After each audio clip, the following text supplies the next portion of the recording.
गणपती बाप्पा मोरया, मंगलमूर्ती मोरया। तर येत्या 27 ऑगस्ट 2025 रोजी आपल्या लाडक्या गणरायाचं आपल्या घरी स्वागत आगमन होणार आहे आणि त्याचीच सगळी तयारी मार्केटमध्ये दिसत आहे। मूर्ती म्हणा, डेकोरेशन म्हणा, या सगळ्यांची मार्केटमध्ये खूप जास्त प्रमाणामध्ये उपलब्धी दिसते आणि त्याचबरोबर आपल्या जेही काही मूर्ती घडवणारे कलाकार आहेत, मूर्तिकार आहेत, त्यांनी इतक्या सुंदर मूर्त्या मार्केटमध्ये आणल्या आहेत की माझ्यासोबत तुमचंही नक्कीच कन्फ्युजन होत असेल की नक्की कोणता बाप्पा घरी आणायचा। की बऱ्याच ठिकाणी फिरून झाल्यावर आम्हाला चिंचवडमध्ये गणपतीच्या मूर्तींचं एक सुंदर असं केंद्र दिसलं आहे।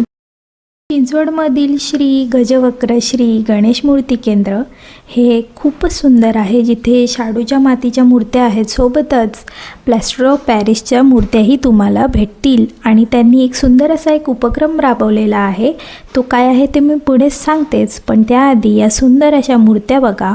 इतक्या सुंदर मूर्त्या आहेत की गणेशाच्या बालरूपापासून ते त्याच्या मोठ्या रूपापर्यंत सगळ्याच मूर्त्या इथे अवेलेबल आहेत। आणि हे बघा, आमच्या घरी यावर्षी हे गणपती बाप्पा येणार आहेत, जे खूप सुंदर दिसत आहे आणि त्यांचा कलर कॉन्ट्रास्ट म्हणा किंवा त्यांचे कर्ण म्हणा किंवा त्यांचे नयन म्हणा खूप सुंदर आहेत। आणि जसं मी सांगितलं की एक सुंदर असा उपक्रम आहे, तो म्हणजे गणपतीची मूर्ती बुक केल्यावर तुम्हाला पर्यावरण संतुलनासाठी एक रोप दिलं जातं, जे अगदी मोफत आहे। तुम्ही सुद्धा चिंचवडमध्ये राहत असाल, पिंपरीमध्ये राहत असाल आणि तुम्हालाही अशा सुंदर मूर्त्या बुक करायच्या असतील तर इथे नक्की या आणि आपल्या चॅनलला सबस्क्राईब करायला विसरू नका। लाईक करा आणि व्हिडिओ कसा वाटला हे मला नक्की सांगा।